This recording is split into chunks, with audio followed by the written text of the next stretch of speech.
Mga kabayan, kamusta po? Si Kamano po, inyong lingkod ay nagbabalik mo muli para po magkomento po sa inyo dito po sa Tambayang Makabayan. Samahan niyo po inyong lingkod at tayo po yung mag-umpisa na at magkomentuhan at sana po ay nasa maayos po kayong kalagayan. Ito po mga kabayan, komentuhan po natin ang mga pumaldo. Ang mga pumaldo sa sa issue po ng mali-maleta na pera. Kaya po pala nagkakaganito ang ating bayan. Grabe. Dahil pati media ay nakikinabang po sa pera ng taong bayan. Kasabwat pala sila. Hindi naman lahat ng media. Pero yung mga ambisyoso at nagpapagamit sa mga magnanakaw sa ating gobyerno, sa ating bansa, ay gamit na gamit po sila ng mga politiko. Kasabwat at nagkakapera itong mga media, mga kababayan. At ito po'y pinatotohanan po ito ng mga ex-marine at nito mga soldiers natin. Ito po, babanggitin po nila at karamihan daw po dito ay mga kilala. May mga pangalan. Hinahatiran nila sa TV station at sa mga bahay nila. Ibang klase, pati sa TV station, mga kababayan, o sa radio station, nakakatanggap ang mga hayop na ito.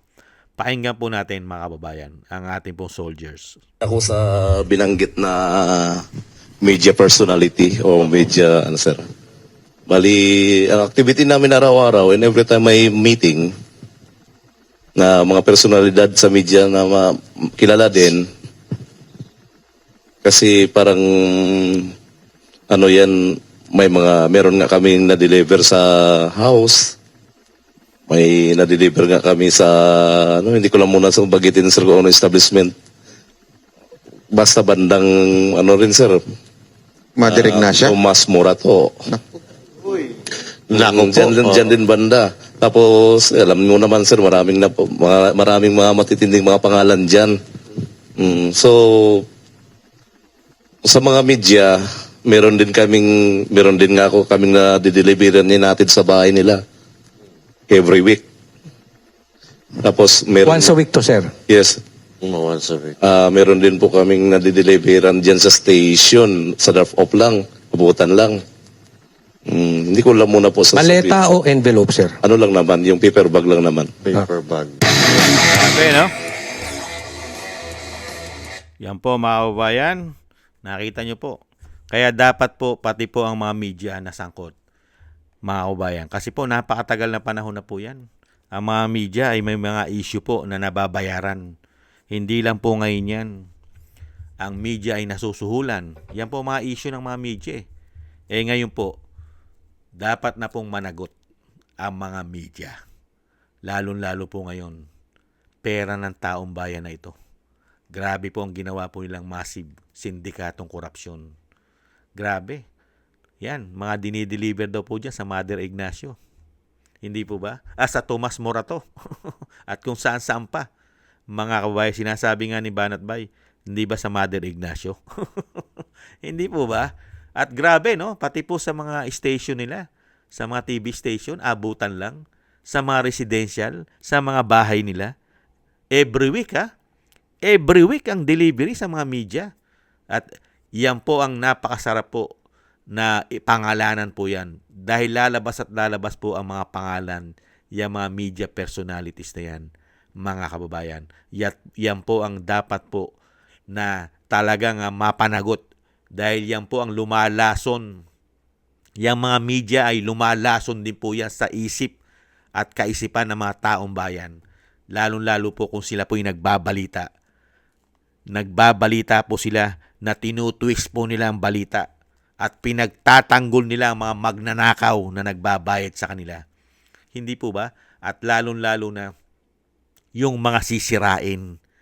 Sisirain nila yung mga inuutos sa kanila na nagbabayad sa kanila.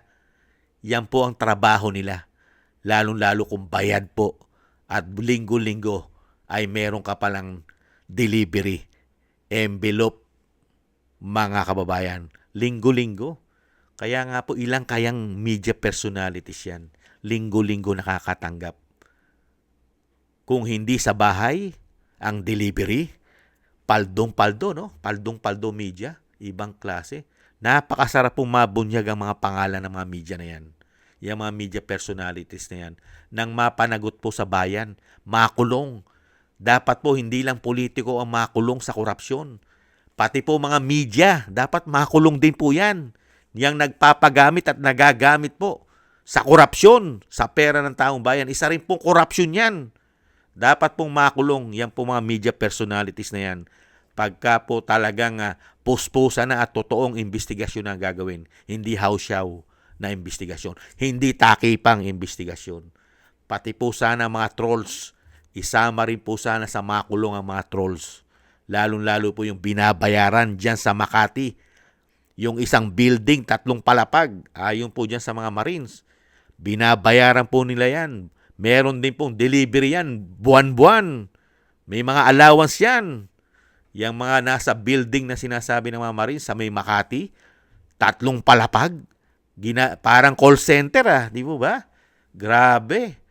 Yan po ang dapat po kasama sa mapanagot at makulong mga kababayan dahil pera po ng taong bayan ang ginagamit po nila. Yung kinukurap ng mga politiko ay dinadala naman po kasama po sila sa sindikato. Kasama po sila sa sindikato di umano. Hindi po ba? Kaya po sana dumating na yung inip na po tayo. Dumating na po sana dahil wala po tayong kapag-apag-asa. Wala tayong kapag-apag-asa sa mga generals natin sa panahon ngayon. Tahimik po sila. Tulog, pipi at bingi sa issue ng korupsyon. Nakita po natin. Pati naman po sila alam nila eh. Kaya lang po sila nananahimik dahil halos lahat po ngayon sangkot sa issue ng korupsyon. Pati yata sila isangkot din sa issue ng korupsyon. Kaya nananahimik din po sila sa issue ng korupsyon. Hindi kaya? Nakita niyo po lahat halos ngayon sa gobyerno ng binagawang Pilipinas may issue ng korupsyon magmula sa palasyo hanggang sa media, pati sa simbahan, pati sa pare. Nakita niyo po, pati sa ICC may issue rin. Matindi. Pati nga hindi na politiko, nakakatanggap pa rin delivery. Grabe, halos lahat na po ngayon nasusuhulan na nila. Nagagamit na po nila lang ngayon halos lahat.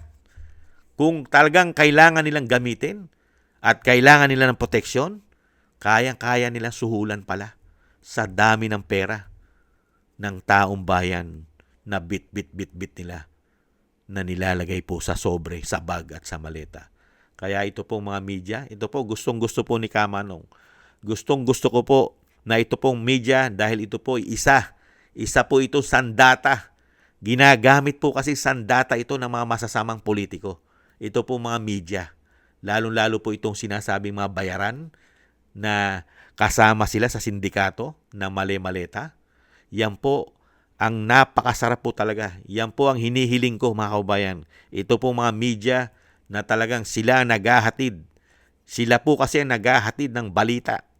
Yang mga mainstream media sa ating bansa, sa buong bansa. Kung yan po ay corrupt at talagang ang kanilang binabalita ay one-sided lang dahil sila'y bayad at nagagamit silang paninira sa mga matitinong politiko, yan po ang napakasarap managot sa batas. Yang mga tao na yan. Sana po dumating ang araw mga kababayan na itong mga tao na ito po mga media personalities ay lumabas na po ang baho at mapangalanan ng tuloy-tuloy. Tuloy-tuloy na po mapangalanan ng mga hayop na yan na nakikinabang po sa ating buwis. Mga kababayan, sana po'y makulong po ang mga tao na yan. Sana'y dumating na ang panahon. Sana'y mabilis na po ang panahon na maupo na pong presidente si BP Sara ng lahat po ng pinapangalanan ng ating mga soldiers at ex-marine ay maimbestigahan na po ng tama. Lahat po. Lahat na po sila halos. Hindi po ba? Wala na nga tayong lalapitan eh. Meron pa ba tayong lalapitan? Kamusta na kaya ang DOJ? Kamusta na kaya ang Ombudsman? Kamusta na kaya ang NBI, ang PNP, ang DILG, ang AFP? May lalapitan pa ba ang taong bayan? Mga kababayan, pati nga Korte Suprema inip na tayo doon sa iniintay natin na kailan kaya nila i-release yung ginawa kay dating Pangulong Duterte at yung issue ng GAA yung GAA 2025 National Budget. Inip na po tayo dyan eh. Kaya nga po tayo nagtataka rin eh. Bakit kaya ubod ng tagal, mga kababayan? Yan po mga kababayan, ang hindi dapat paligtasin yan. Hindi po sana yan ay makalimutan, yung issue na yan. Yung issue ng corruption, delivery sa mga media personality. Napaka-importante po niyan, mga kababayan. Maraming salamat po sa inyo. Sana gusto po natin tambayan mga kabayan sa YouTube at TikTok. At ganun din po sa ating mga subscribers. Thank you po. At sa patuloy po nagsusubscribe, mabuhay po kayo. Thank you po. At ganun din po sa mga nagko-comment, like, and share. Thank you po. Maraming salamat po sa inyo. At shoutout po sa mga nagbibigay po ng tulong.